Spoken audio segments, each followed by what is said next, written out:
কান্নায় ভেঙে পড়তেছে ইহুদিবাদী সৈন্যরা। এখন রীতিমতো যুদ্ধ থেকে পালানোর জন্য আপ্রাণ চেষ্টা করতেছে। প্রতিদিন দুনিয়া থেকে বিদায় নিচ্ছে প্রায় গড়ে 15 জন ইহুদিবাদী সৈন্য। অবস্থা এতটাই খারাপ যে তাদের অবস্থা এখন রীতিমতো ছেড়ে দেমা কান্দিবাসী।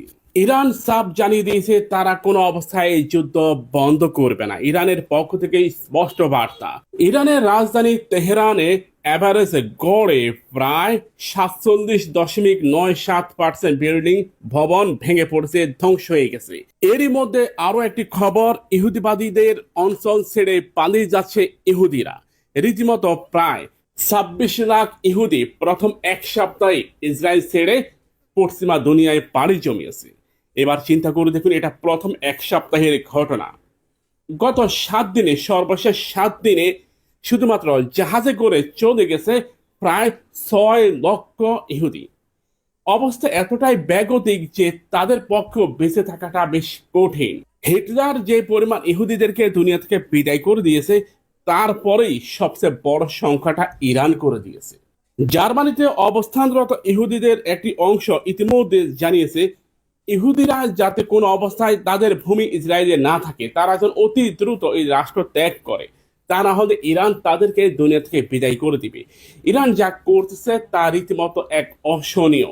ইরানের মিসাইলের তাণ্ডবে রীতিমতো লন্ড বন্ড হয়ে গেছে জেরুজালেম থেকে শুরু করে তাদের বড় বড় শহরগুলো। এর মধ্যে হাইফা বন্দরকে রীতিমতো লন্ড ভন্ড করে দিয়েছে। রীতিমতো সৈনিকদের কান্নায় আকাশ পাতাল ভারী হয়ে উঠতেছে। এর মধ্যে কাকের আবির্ভাব। আপনারা এর মধ্যে হয়তো জানতে পেরেছেন যে ইসরায়েলের ব্যাপক হারে কাকের আবির্ভাব ঘটেছে। তারা কিন্তু অলৌকিক জিনিসটা খুব গুরুত্ব সহকারে বিশ্বাস করে। তারা এটা মনে করে এই কাকের আবির্ভাব তাদের ধ্বংসের অন্যতম একটি বার্তা। ভিডিওটি সবাই শেয়ার করুন, আপনার প্রিয় বন্ধুকে জানিয়ে দেন যে আল্লাহ সুবহানাহু ওয়া তাআলা যখন কাউকে আযাব দেয়, সে আযাবের পরিণতি কি হতে পারে।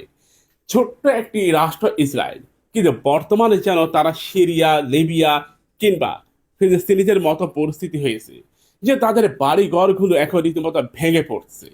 ইরান এখনো পর্যন্ত ইহুদিবাদীদের অঞ্চলে প্রায় 4 থেকে 5 হাজার মিসাইল নিক্ষেপ করেছে।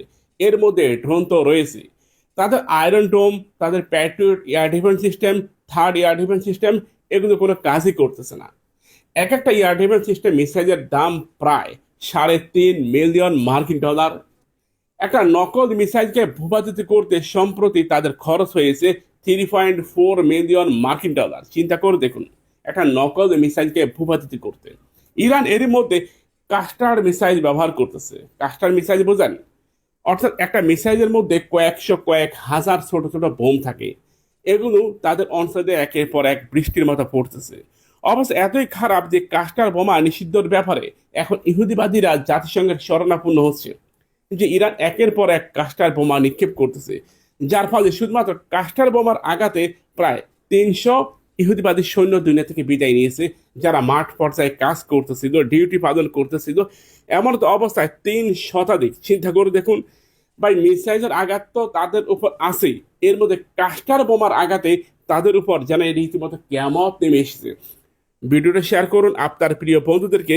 এবং আপনি কি চান এই জাতি একেবারে নির্মূল হয়ে যাক, একেবারে নিশ্চিহ্ন হয়ে যাক? তাহলে কমেন্টে আমিন লিখুন এবং ভিডিওটা শেয়ার করুন সবাই।